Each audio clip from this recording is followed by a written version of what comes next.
Palnadu SP Mallika Gogh ఆదేశాల మేరకు జిల్లాలో 144 సెక్షన్ అమలవుతోంది. ఈ క్రమంలో టీడీపీ నేతలు తలపెట్టిన చలో మాచర్ల కార్యక్రమానికి పోలీసులు ఎలాంటి అనుమతి ఇవ్వలేదు. మాచర్ల వెళ్లకుండా టీడీపీ నేతలను పోలీసులు గృహ నిర్బంధం చేశారు. గుంటూరులో మాజీ మంత్రి నక్కా ఆనందబాబు, కనపర్తి శ్రీనివాసరావు వీళ్ల వద్ద పోలీసులు మోహరించారు.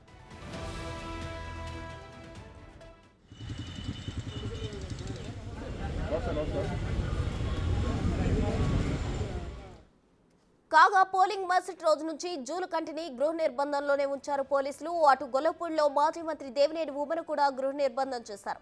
ఇప్పటికే అనేక మంది టీడీపీ నేతలను అరెస్ట్ చేశారు పోలీసులు. నిబంధనలను ఉల్లంఘించి ర్యాలీ చేపట్టిన వారిపై కఠిన చర్యలు తీసుకుంటామని ఎస్పీ మల్లికా గార్గ్ తెలిపారు.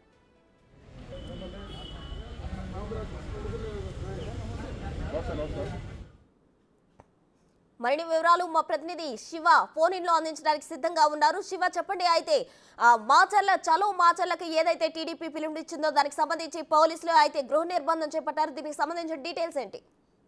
చూసుకుంటే చలో మాచర్ల తీవ్ర ఉద్రిక్తతకు దారితీసింది. ఏదైతే తెలుగుదేశం పార్టీ నేత చంద్రబాబు పల్నాడులో జరిగిన గొడవలు, విధ్వంసాలకు సంబంధించి కూడా ఒక నిజ నిర్ధారణ కమిటీ వేయడం జరిగింది. ఈ కమిటీకి సంబంధించి కూడా మొత్తం 6 సభ్యులతో ఒక కమిటీ వేశాడు చంద్రబాబు. ఆ కమిటీ సభ్యులు గత 2 రోజులుగా కూడా మాచర్లలో పర్యటించాలని ప్రయత్నాలు చేస్తా ఉన్నారు. అయితే పోలీసులు మాత్రం అనుమతి నిరాకరించిన పరిస్థితి కనిపించింది. తాజాగా ఈవీఎంల ధ్వంసంతో పాటు మాచర్ల నియోజకవర్గంలో మొత్తం 7-8 సంఘటనలకు సంబంధించి కూడా సీసీ ఫుటేజ్, వీడియోలు బయటికి రావడంతో ఒక్కసారిగా ఇంకా మాచర్ల ఏం జరిగింది అనే దానికి సంబంధించి కూడా పోలీసు అధికారులు అనుమతి ఇవ్వాలని చెప్పి వారు కోరిన పరిస్థితి కనిపిస్తుంది. అయితే మాచర్ల నియోజకవర్గంలో జరిగిన అల్లర్లకు సంబంధించి కూడా పూర్తి స్థాయిలో నిజ నిర్ధారణ కమిటీ చేయాలని చెప్పి టీడీపీ భావిస్తోంది. ఈ నేపథ్యంలోనే వర్ల రామయ్య, అలాగే దేవినేని ఉమా, నక్కా ఆనందబాబు, జోలకంటి బ్రహ్మారెడ్డి, జీవి ఆంజనేయులు, కొమ్మాలపాటి శ్రీధర్, అలాగే కొల్లు రవీంద్రతో ఒక కమిటీని వేయడం జరిగింది టీడీపీ. అయితే ఈ కమిటీకి సంబంధించి కూడా వెళ్లేందుకు పోలీసులు అయితే అనుమతి నిరాకరించారు. ప్రస్తుతం విజయవాడలో దేవినేని ఉమాను అరెస్ట్ చేశారు. మచిలీపట్నంలో కొల్లు రవీందర్ని, గుంటూరులో మాజీ మంత్రి నక్కా ఆనందబాబు, టీడీపీ ఇన్ఛార్జి జోలకంటి బ్రహ్మారెడ్డి, కనపర్తి శ్రీనివాసరావు లాంటి టీడీపీ నేతలను అయితే అరెస్ట్ చేసిన పరిస్థితి కనిపించింది. మరొక వైపు పల్నాడు జిల్లా అధ్యక్షుడు కొమ్మాలపాటి శ్రీధర్, మాజీ అధ్యక్షుడు జీవి ఆంజనేయులు కూడా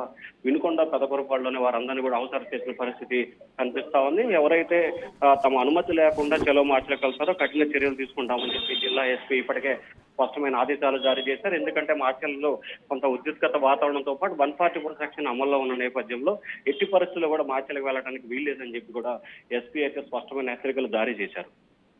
థ్యాంక్ యూ శివ.